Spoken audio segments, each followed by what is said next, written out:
Hello friends, आज का हम टॉपिक देखेंगे कुछ सी के फंक्शंस हैं, उनका आउटपुट क्या आता है ये हम देखेंगे।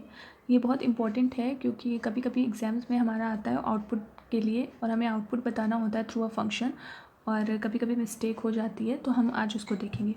देखिए, हमारा ये पहला फंक्शन है इंटीजर। हमने फंक्शन लिया है इंटीजर टाइप का, रिटर्न टाइप फंक्शन है हमारा। तो हमें कुछ जो रिटर्न ज़ीरो का मतलब होता है कि हमारा जो फंक्शन है वो विदाउट एरर सक्सेसफुली एग्जीक्यूट हो गया है, और रिटर्न ज़ीरो हमारा जो है वो वैल्यू को रिटर्न करता है जहाँ से ये फंक्शन कॉल किया गया है। चूँकि ये मेन फंक्शन है तो ऑपरेटिंग सिस्टम के थ्रू कॉल किया गया है, तो हमारा जो आउटपुट है वो रिज़ल्ट है वो रिटर्न हो जाता है ऑपरेटिंग सिस्टम को।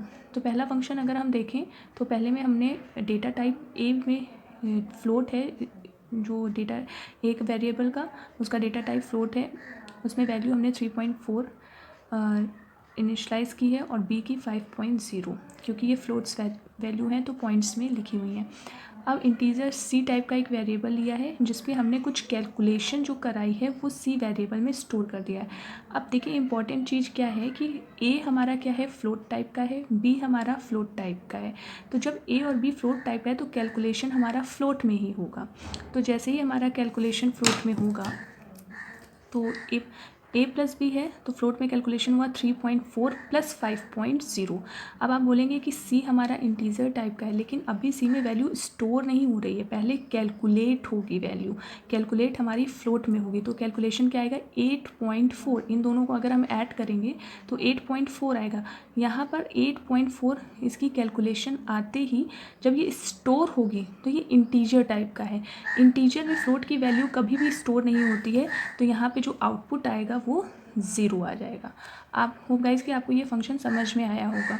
अब इसी तरह अब ये हमारा दूसरा फंक्शन है। अगेन फंक्शन हमारा रिटर्न टाइप है क्योंकि इंटीजर टाइप का फंक्शन है, तो यहाँ पे हमारी रिटर्न ज़ीरो का मतलब है सक्सेसफुली एग्जीक्यूट हो गया फंक्शन, और रिटर्न दैट मीन्स जहाँ से फंक्शन को कॉल किया गया है, और ये मेन फंक्शन है तो ऑपरेटिंग सिस्टम इसको कॉल करता है तो वैल्यू वहीं रिटर्न हो जाएगी।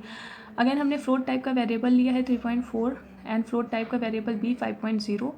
फ्लोट इस बार हमने फ्लोट टाइप का ही क्या लिया है, सी एक और वेरिएबल लिया है।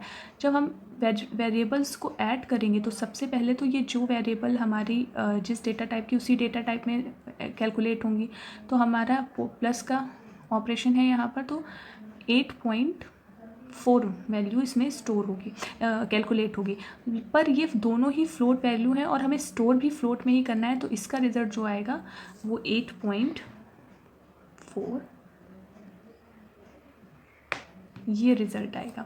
अब मैंने 6 टाइम्स इसलिए लिखा है क्योंकि फ्लोट वैल्यू है और बाय डिफ़ॉल्ट ये 6 टाइम मतलब आफ्टर डेसिमल कंसीडर होती है। अब हम नेक्स्ट फंक्शन में आते हैं। ये हमारा मेन फंक्शन बना हुआ है। इस बार हमने इंटीजर टाइप का वेरिएबल लिया है 10, ए में वैल्यू स्टोर कराई है 10, बी में 3, एंड इस बार हमने फ्लोट टाइप का एक दूसरा वेरिएबल लिया है सी।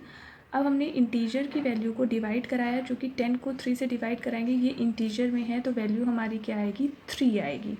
कैलकुलेशन हमारा किस में हुआ है, यहाँ पे पहले हमें कैलकुलेशन कराना है वेरिएबल्स का वो जिस डेटा टाइप के हैं, तो अगर हम इसको डिवाइड करते तो वैल्यू हमारी 3.3 आएगी। लेकिन ये है किस टाइप का डेटा टाइप, इंटीजर टाइप का डेटा टाइप है, तो हमारी वैल्यू जो कैलकुलेट होके आएगी वो 3 आएगी।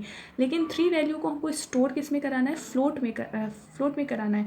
तो इस वैल्यू अब तो ये इसको आना चाहिए 3.3 समथिंग, लेकिन जैसे ही ये इंटीजर में कैलकुलेट होता है तो ये वैनिश, ये तो हट गया, केवल 3 वैल्यू है। लेकिन जब हम इसको फ्लोट में स्टोर कराते हैं तो इसकी आउटपुट जो आएगा वो 3.0000000 आएगा, ये आएगा। इसको आप ध्यान से फिर से देख लीजिएगा।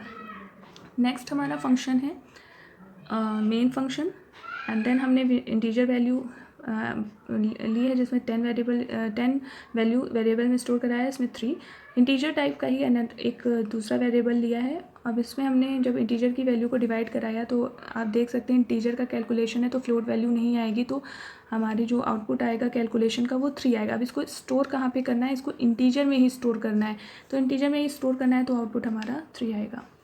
ये फंक्शंस थे और उनके आउटपुट था कि कैसे आउटपुट हमारा निकलता है। होप गाइस कि आपको ये समझ में आया सी फंक्शंस क्या हैं और उनके आउटपुट। और थैंक यू। अगर आपको समझ में आया हो तो please hit the like button, share and subscribe my channel. Thank you so